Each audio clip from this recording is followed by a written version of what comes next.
Bismillahirrahmanirrahim.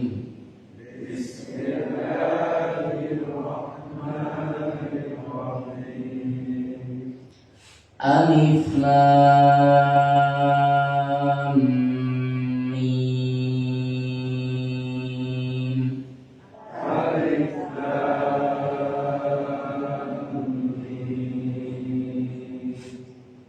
Dzalikal kitabu la raiba fihi.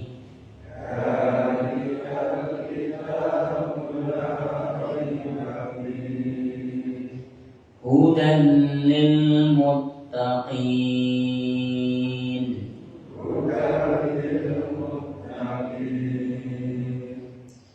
Alladzina yu'minuna bil ghaibi wa yuqimunas shalah.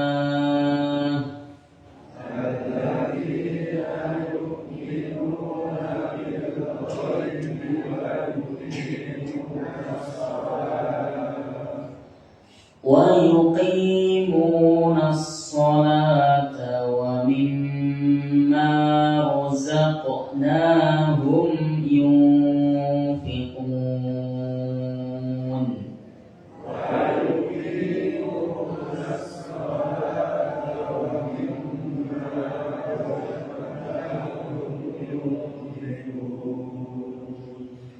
والذين يؤمنون بما أنزل إليك وما أنزل من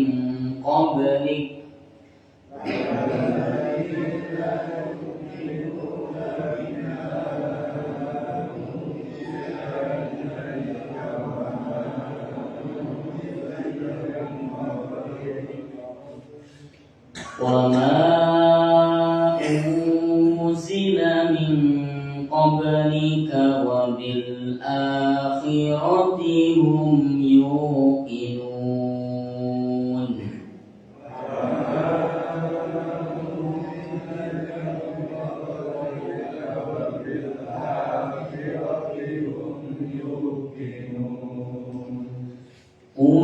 أولئك على هدى من ربهم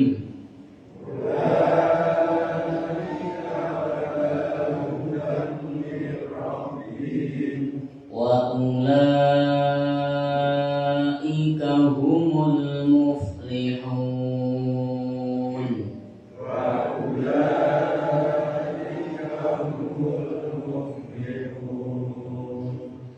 إن الذين كفروا سواء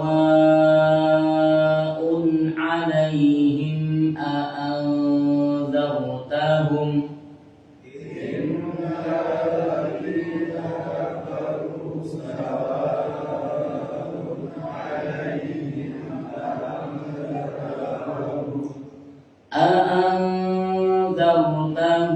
أم لم تنذرهم لا يؤمنون.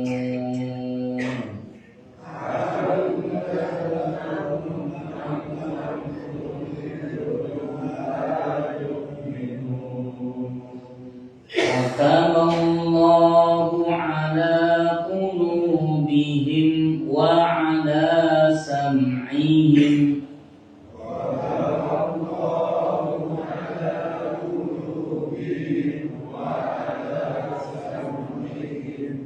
وعلى أبصارهم غشاوة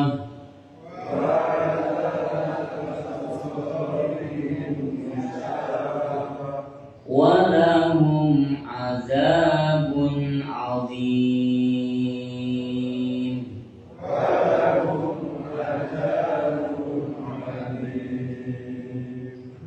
Kita terjemahkan pada ayat yang ke-6 dan ke-7.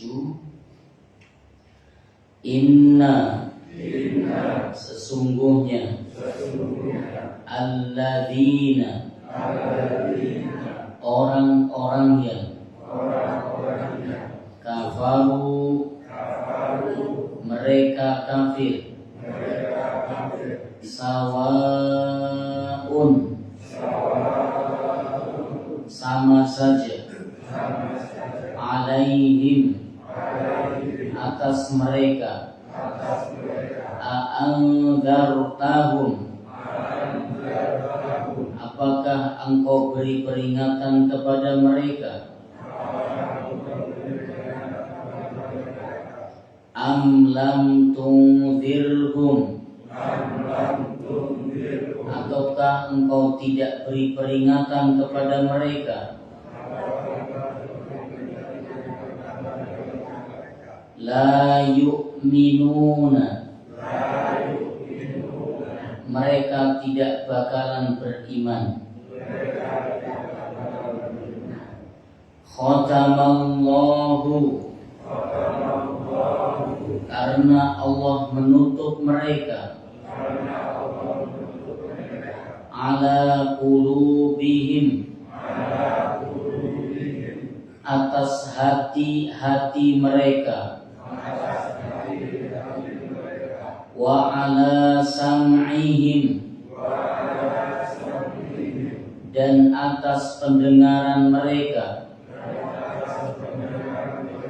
wa ala absarihim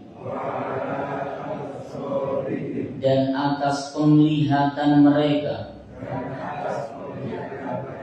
isyawatun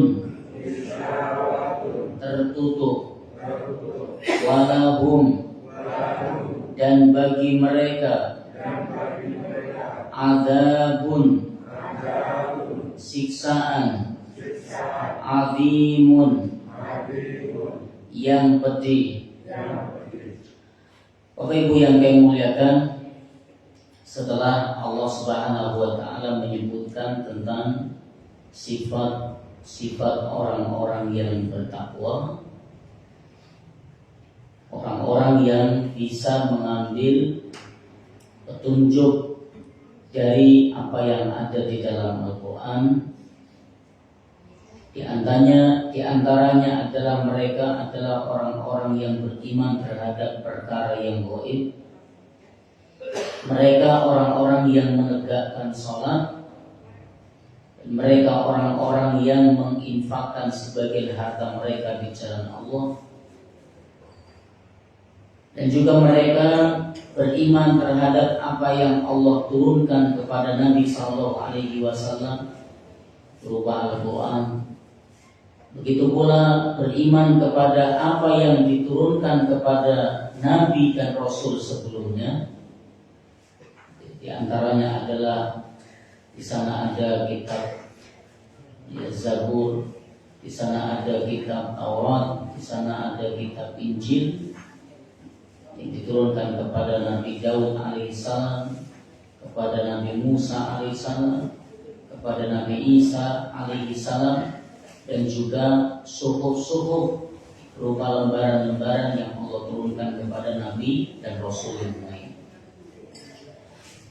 Juga di antara sifat-sifat mereka orang-orang yang bertakwa adalah beriman terhadap hari akhirat. Setelah Allah menyebutkan tentang sifat mereka orang-orang yang bertakwa, Allah menyebutkan sifat golongan yang kedua.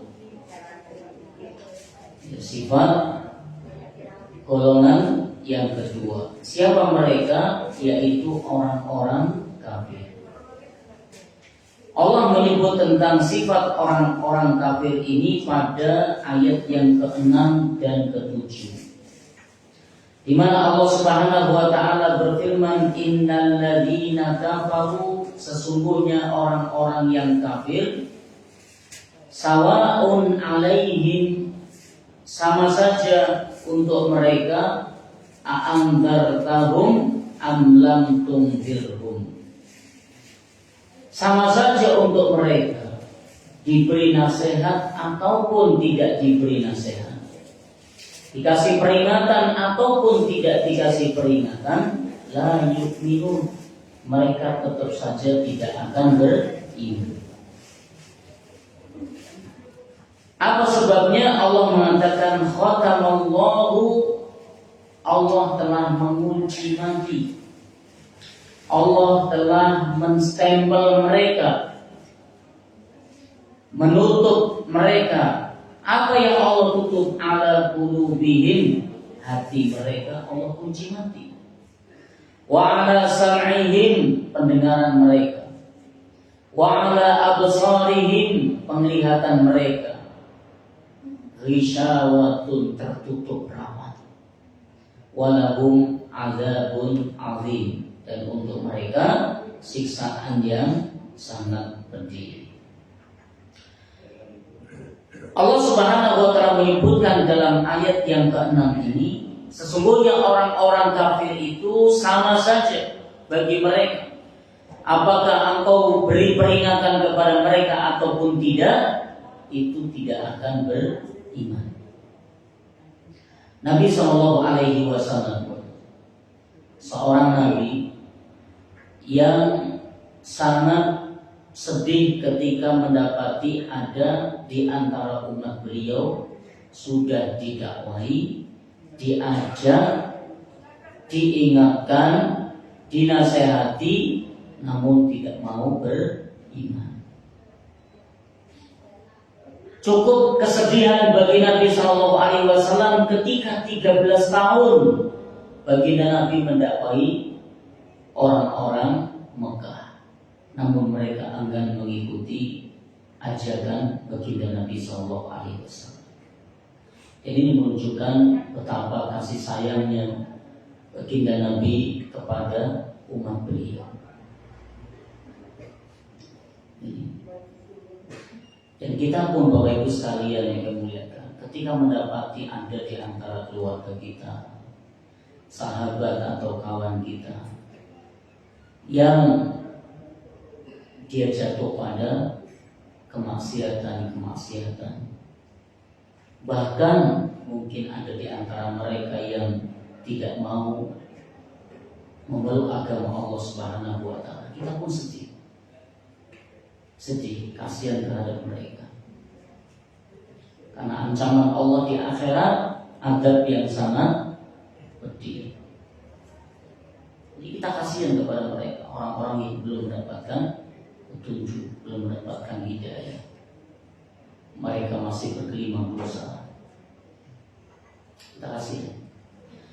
Maka Nabi Shallallahu Alaihi Wasallam ini betapa sedihnya ketika mendapati kaumnya ini sudah diajak, diingatkan, dinasehati, ya, bahkan diberikan ancaman sebagaimana Allah turunkan dalam ayatnya tentang bagaimana siksaan di alam kubur, bagaimana siksaan di akhirat, namun mereka tetap saja tidak mau beriman.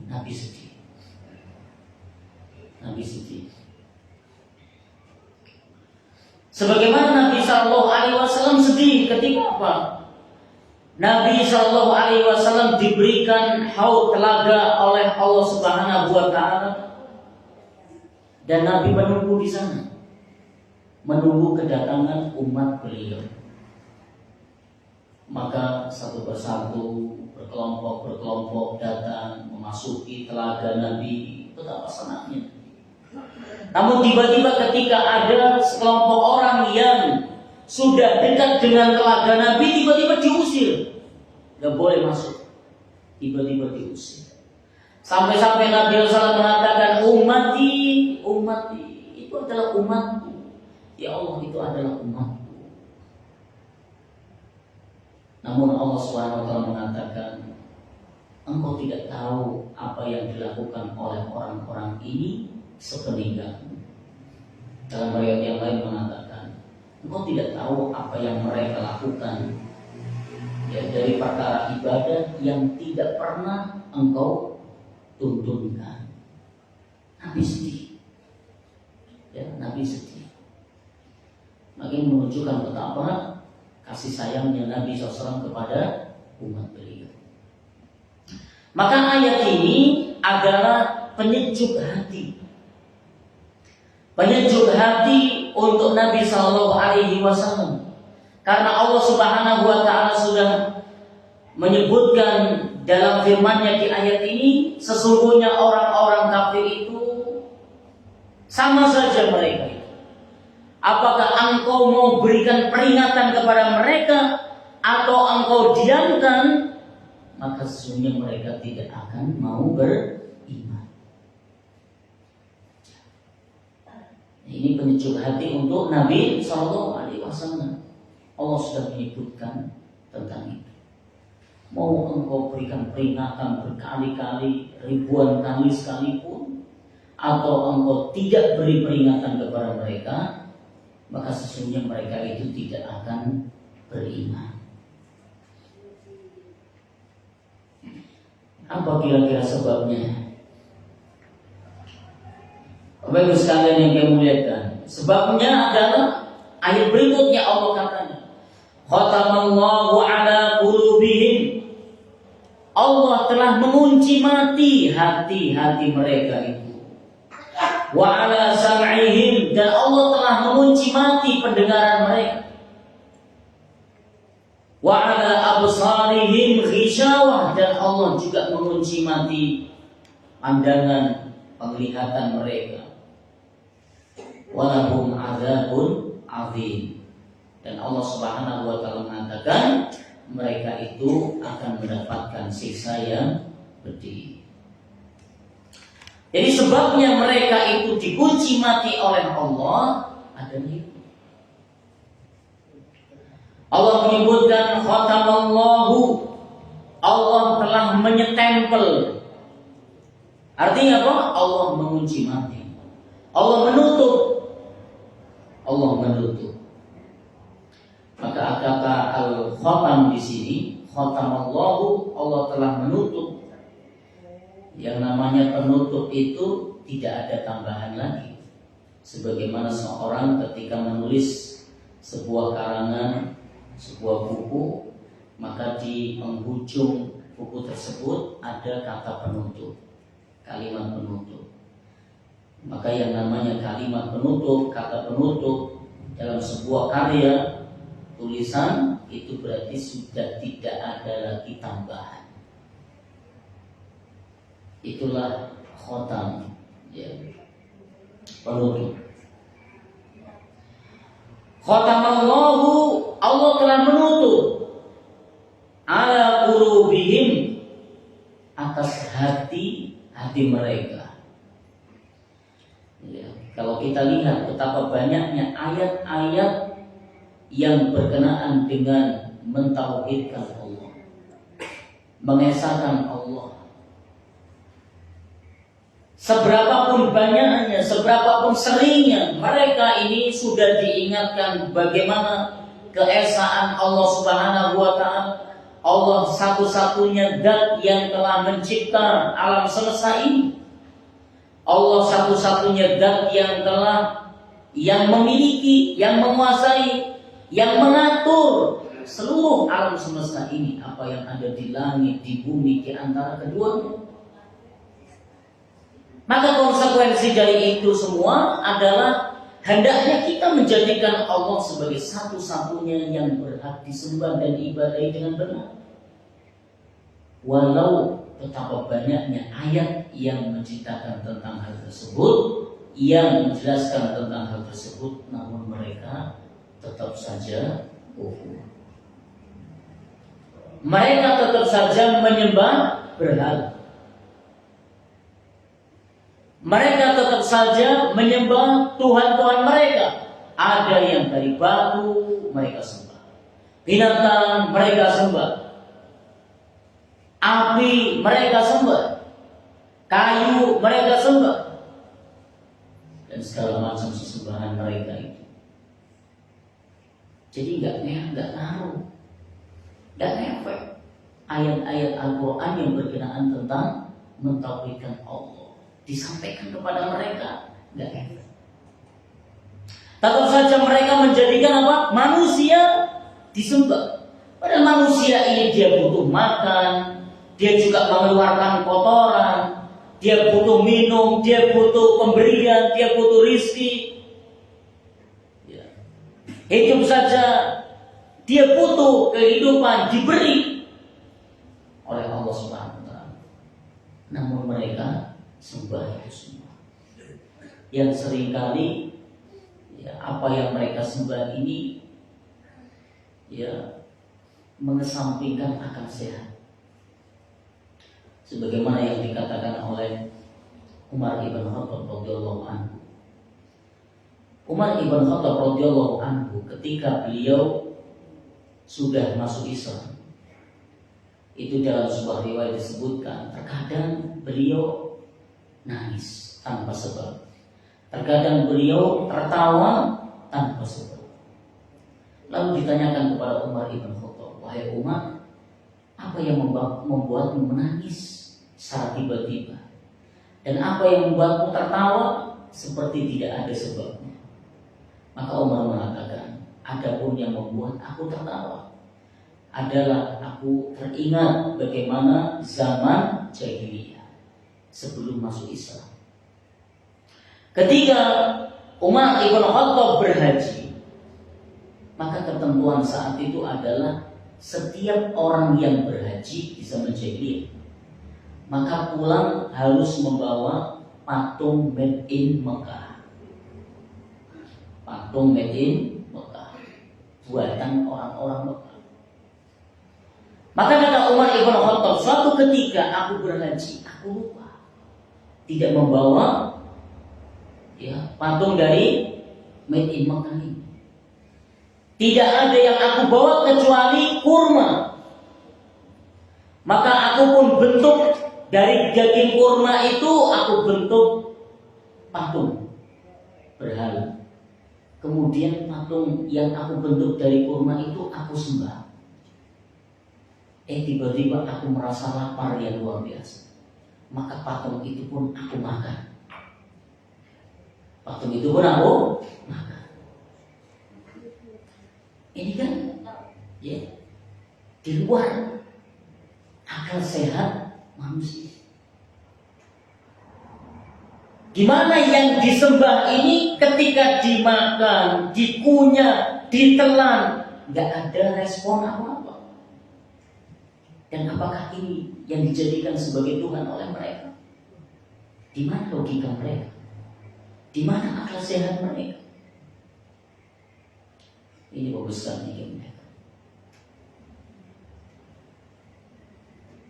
Bapak Ibu yang dimuliakan oleh Allah Subhanahu wa taala. Ini masyarakat jahiliyah demikian. Orang-orang musyrik Mekah demikian. Menghilangkan akal sehat mereka. Jadi ketika mereka dinasehati, diingatkan, bahkan dibacakan ayat-ayat Al-Quran yang berkenaan dengan ancaman azab yang bakalan mengancam mereka, itu gak berefek. Sama saja.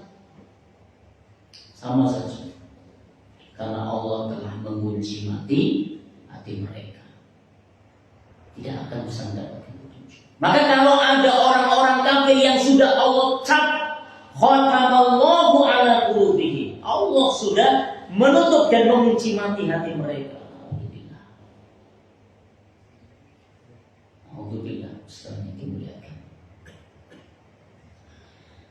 Lalu Allah Subhanahu wa taala mengatakan, khatamallahu ala qulubihim wa ala sam'ihim wa ala absarihim ghishab. Dan Allah juga menutup pendengaran mereka. Allah menutup penglihatan mereka. Walau mereka itu dengar sejatinya. Sejatinya mereka itu melihat dengan mata kepala mereka. Namun apa? Pendengaran mereka, penglihatan mereka itu tidak berefek. Karena apa? Apa yang mereka dengar, apa yang mereka lihat itu tidak bisa membuat hati mereka terenyuh, tergerak, tersentuh, mendapatkan petunjuk. Itu tidak bisa buat mereka. Maka kebenaran itu walau sudah di depan mata mereka, namun mereka tidak bisa melihat, memahami kalau itu adalah kebenaran. sudah tidak ada pengaruhnya. Maka sebagaimana Allah Subhanahu wa taala katakan di dalam Al-Qur'an, walaqad dzara'na li jahannama katsiran minal jinni wal ins lahum qulubun la yafqahuna biha wa lahum a'yunun la yubsiruna biha wa lahum adhanun la yasma'una biha ulaika kal an'am bal hum adall. Kata Allah Subhanahu wa taala, walaqad dzara'na li jahannama, dan sungguh kami telah memenuhi neraka jahanam itu katsiran minal jinni wal ins, banyak dari kalangan jin dan manusia. Lahum qulubun la yafqahuna biha, mereka itu orang-orang makhluk yang memiliki hati nurani, akan tetapi hatinya itu tidak bisa lagi untuk berpikir, untuk terbuka, untuk terenyuh, untuk tersentuh, untuk membedakan kebaikan. Walahum a'yunun la yubsiruna biha, mereka itu juga punya penglihatan, punya mata, namun tidak bisa untuk memandang kebaikan. Walahum adhanun la yasma'una biha, mereka juga punya pendengaran, punya telinga, namun tidak bisa mendengar dengan perkara-perkara yang baik. Apa kata Allah Subhanahu wa taala? Ulaika kal an'ami bal hum adall, mereka itulah seperti binatang ternak, bahkan lebih buruk daripada itu. Beribu-ribu nasihat telah disampaikan, ayat demi ayat telah disampaikan pada mereka, peringatan demi peringatan telah mereka dengar, namun tidak berpengaruh. Bapak Ibu sekalian yang kami muliakan, lalu Allah Subhanahu wa taala mengatakan walahum adzabun azim, walahum adzabun, bagi mereka itu siksaan. Perhatikan dalam kata ini Allah menyebutkan adzabun dalam bentuk nakirah, tidak disertai dengan alif lam, itu disebut nakirah. Apa fungsinya? Ketika Allah menyebutkan adzabun ini dalam bentuk nakirah, fungsinya adalah lita'zim. Untuk apa? Berfungsi menunjukkan siksaan tersebut adalah siksaan yang luar biasa, siksaan yang besar. Apakah itu secara kualitas siksaannya atau kuantitasnya? Itu sudah. Maka Allah mengatakan walahum adzabun, bagi mereka itu siksaan, siksaan yang besar, siksaan yang sangat pedih. Kualitas siksaannya itu siksaan yang sangat pedih, dan juga kuantitasnya. Itu yang akan didapat oleh mereka. Dan seperti apa bentuknya? Untuk siksaan hanya Allah yang tahu. Hanya Allah yang tahu. Lalu Allah mengatakan azim.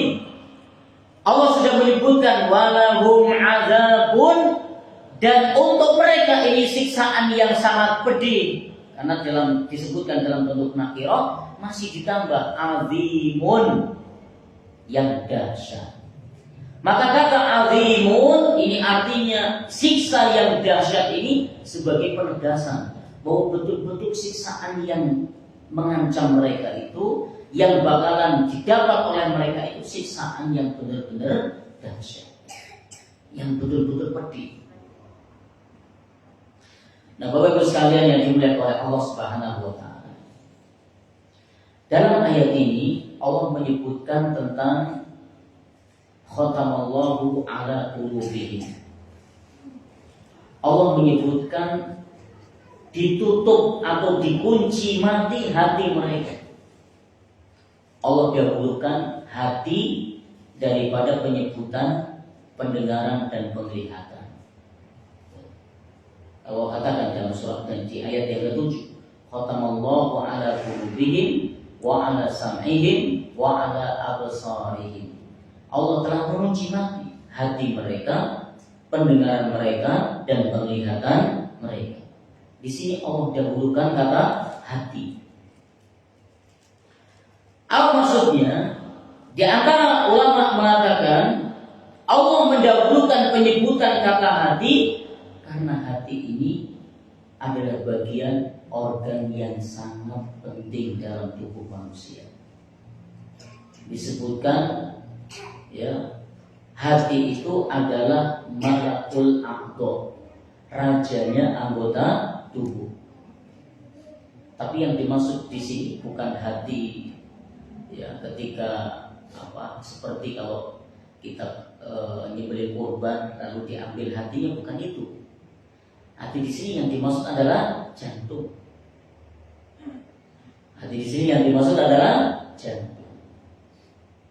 Namun kenapa disebut hati? Ini boleh jadi orang kita nyebut hati karena hanya penyebutan saja, bukan hakikat. Hanya penyebutan hati. Kan nggak mungkin ketika orang sakit hati dia bilang saya sakit jantung. Ya. Namun yang dimaksud adalah jantung. Maka malakul a'dha adalah jantung. Dan penyebutan hati di sini hanya sekedar penyebutan maknawi. Maksudnya, tapi bukan hakikatnya. Bisa dipahami nih perbedaannya. Yang dimaksud di sini adalah jantung. Maka jantung itu sebagai malakul a'dha, ya, sebagai raja dalam anggota atau organ tubuh manusia. Maka kalau raja dari anggota organ tubuh manusia itu sudah tertutup, maka semuanya akan tertutup. Semuanya akan tertutup. Sebagaimana Nabi Shallallahu Alaihi Wasallam mengatakan, Inna fil jasadi mudghatan. Sesungguhnya dalam tubuh manusia itu ada segumpal daging. Ya. Fa'idha saluhat saluhal jasad kullu. Kalau segumpal daging ini baik, maka baiklah seluruh anggota tubuh. Wa idza fasadat fasadal jasad kullu. Kalau segumpal daging ini buruk, rusak, maka rusaklah seluruh anggota tubuh. Apa kata Nabi? Ala wahiyat al-qalbu. Ketahuilah segumpal daging tersebut adalah al-qalbu, yaitu jantung. Orang kita nyebutnya dengan hati. Namun ya, meskipun hati atau jantung ini yang dimaksud ini sebagai malakul a'dha atau raja daripada organ tubuh manusia, layaknya seorang raja, rakyat ini punya pengaruh terhadap rajanya. Rakyat ini punya pengaruh terhadap raja. Maka sebagaimana raja dengan rakyat, maka hati sangat dipengaruhi oleh apa? Oleh anak buahnya. Anggota tubuh yang lain apa? Kedua tangan, kedua kaki, kedua mata, kedua telinga, lisan. Ini semua berpengaruh kepada jantung ini. Menjadikan jantung ini baik atau tidak, ini karena lisan, anggota badan, kedua tangan, kedua kaki, penglihatan, pendengaran. Maka kata Nabi Shallallahu Alaihi Wasallam, apabila seorang mukmin itu dia melakukan satu dosa, maka terdapat satu titik hitam di dalam jantungnya. Jadi setiap seorang hamba ini berbuat dosa, melakukan suatu hal yang ini nilainya dosa, maka dalam hatinya terdapat satu titik hitam. Tambah lagi dosa yang kedua, 2 titik hitam. Tambah lagi 3 titik hitam. Makin banyak maksiat, maka makin banyak titik hitam yang ada di hatinya. Nah, kalau makin banyak keseringan dalam berbuat dosa, terus menerus dosa itu dilakukan, maka lama-kelamaan titik hitam ini menutupi hatinya, sehingga hati itu menjadi gelap, hitam.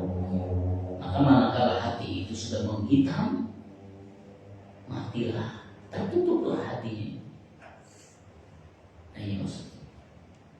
Tapi kata Nabi Shallallahu Alaihi Wasallam, ketika hati itu sudah terdapat titik-titik hitam, kemudian hamba tersebut dia beristighfar, dia bertaubat, dia memperbaiki diri, dia beramal soleh, maka apa yang terjadi? Titik-titik hitam ini akan hilang. Jadilah hati itu bersih, hati itu jernih. Ini yang kami katakan bahwa walau hati itu sebagai malakul aqdo, raja dari anggota tubuh, namun akan sangat dipengaruhi oleh rakyatnya, anggota tubuh yang lain. Ya, sekiranya orang itu dia berbuat dosa, hatinya akan ada noda titik hitam. Tapi kalau dia kemudian beristighfar, minta ampun kepada Allah, maka noda hitam ini akan hilang, berubah menjadi bersih. Inilah pengaruhnya Ustaz yang mulia. Maka kenapa Allah menyebutkan hati itu lebih dahulu daripada menyebut anggota tubuh yang lain? Pendengaran dan penglihatan, hati ini menjadi penentu. Makanya Allah Subhanahu wa taala menyebutkan, ya, Allah Subhanahu wa taala menyebutkan yaumala yanfa'u malun wala banun illa man atallaha biqalbin salim. Akan datang suatu hari nanti di mana tidak lagi bermanfaat anak-anak, keluarga, harta benda, tidak lagi bermanfaat. Sebagaimana di dunia kita ini betapa mendapatkan manfaat dari apa? Dari anak-anak. Membantu orang tuanya, memudahkan orang tuanya. Ya, mereka memudahkan kita, membantu kita dalam segala hal. Tapi ingat, di akhirat tidak bisa lagi. Harta benda yang kita punya ini memiliki fungsi, bisa meringankan beban kita, biidznillah. Ketika kita punya kebutuhan, kita punya harta, bisa kita wujudkan. Tapi di akhirat tidak lagi berlaku. Yauma la yanfa'u malun wala banun, tidak lagi bermanfaat di hari itu. Apa? Anak juga harta. Apa kata Allah Subhanahu wa taala? Siapa yang bakalan selamat di hari itu? Illa man atallaha biqalbin salim. Yang akan selamat itu orang-orang yang datang menghadap Allah dengan hati yang bersih. Makanya Allah Subhanahu wa taala mengatakan setelah 11 kali Allah menyatakan sumpahnya, maka Allah mengatakan, ya, Allah Subhanahu wa taala menyatakan qad aflaha man zakkaha, beruntunglah siapa? Mereka orang-orang yang membersihkan hatinya. Wa qad khaba man dassaha, merugilah siapa? Orang-orang yang mengotori hatinya. Maka seyogianya seorang mukmin ini lebih memperhatikan kebutuhan hatinya, kebersihan jiwanya daripada kesempurnaan fisiknya. Ya, kita tidak mengatakan bahwa ya kita menyepelekan daripada kesempurnaan fisik.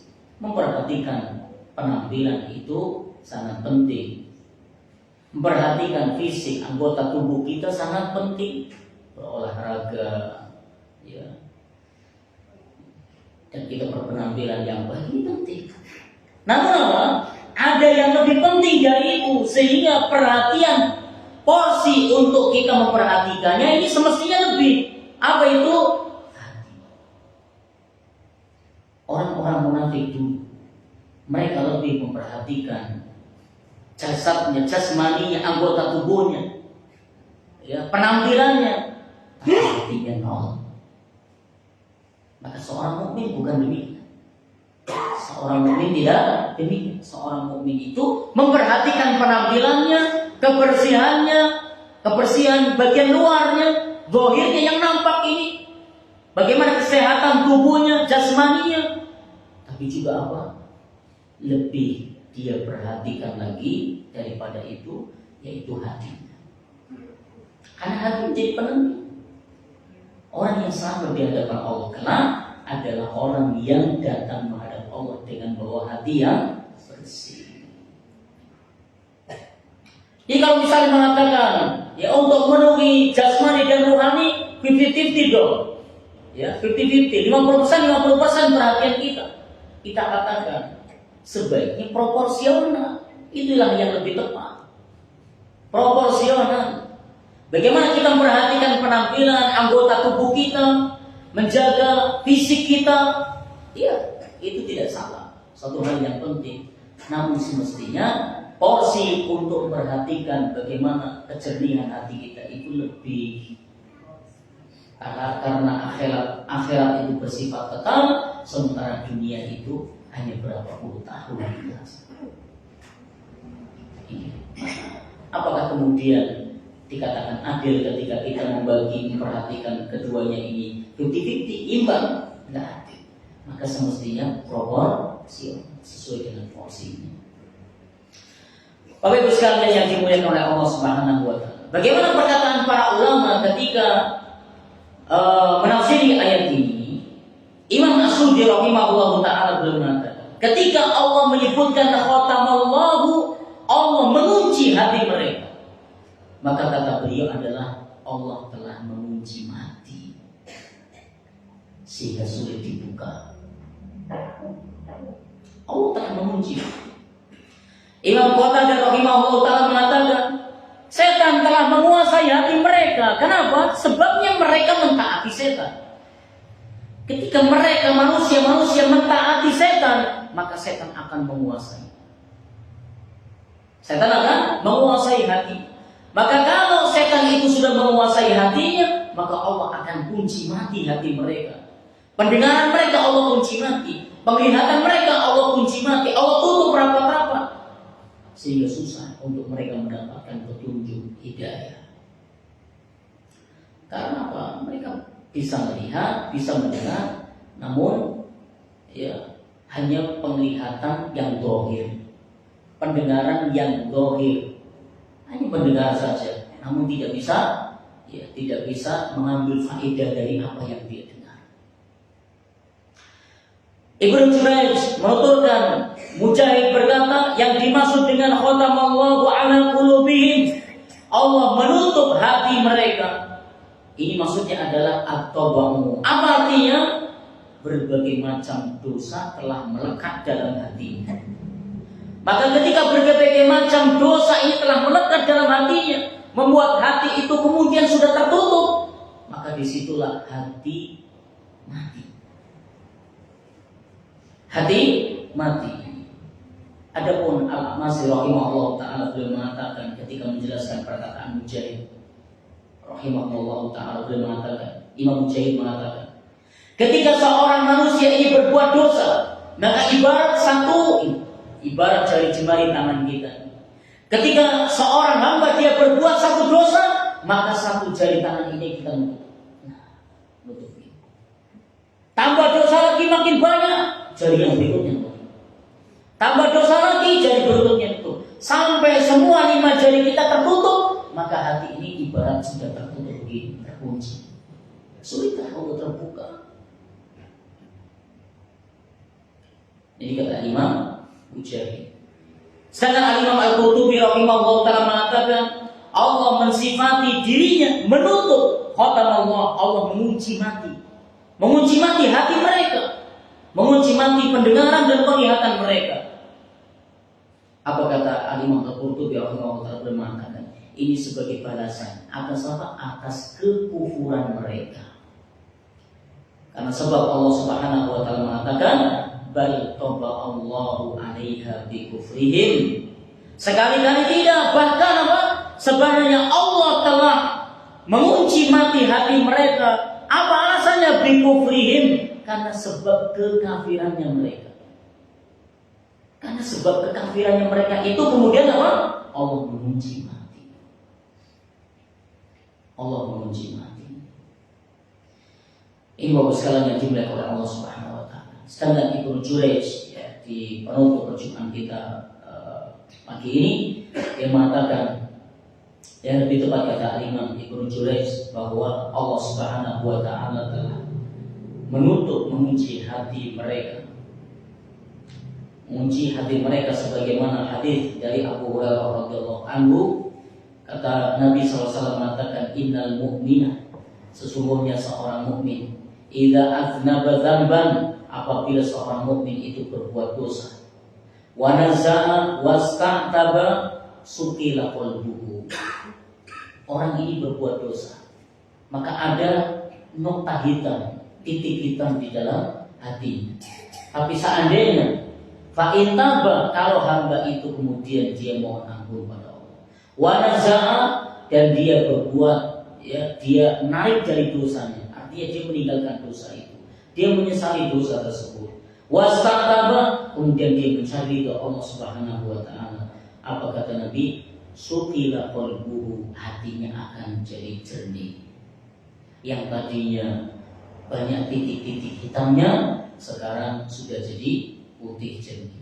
Wa in zadat, dan apabila dosa itu makin bertambah dan makin bertambah, hatta ka'luwa qalbahu, sampai memenuhi hatinya, fadzalika ron, kata Nabi SAW, itulah arrona. Apa artinya arrona? Penutup. Hati sudah tertutup. Alladzi qala Allah Ta'ala, ya, kata Nabi SAW mengatakan, inilah sebagaimana yang difirmankan oleh Allah Subhanahu wa taala, kalla bal rana ala qulubihim ma kanu yaksibun. Ya, apa yang mereka usahakan itu akan menutupi hati mereka. Artinya apa? Dosa demi dosa, maksiat demi maksiat yang mereka lakukan itu justru akan menutup hati mereka, sampailah hati itu tertutup rapat dan teruji mati. Na'udzubillah. Dan kita memohon pada Allah Subhanahu wa taala, semoga Allah jaga dan lindungi kita daripada keburukan-keburukan. Dan kita juga doakan jika mendapati ada keluarga, kerabat, sahabat, kawan yang mungkin mereka bergelimang dosa, disibukkan dengan dosa, kemaksiatan, atau bahkan kekufuran. Alhamdulillah, kita doakan semoga mereka mendapatkan petunjuk dari Allah Subhanahu wa taala. Kata Bapak Ibu yang kami muliakan, semoga apa yang kita pelajari ini menjadi ilmu yang bermanfaat. Mari kita akhiri dengan baca doa kafaratul majelis. Subhanallahumma wa bihamdika, asyhadu an la ilaha illa anta, astaghfiruka wa atubu ilaik. Wassalamualaikum warahmatullahi wabarakatuh.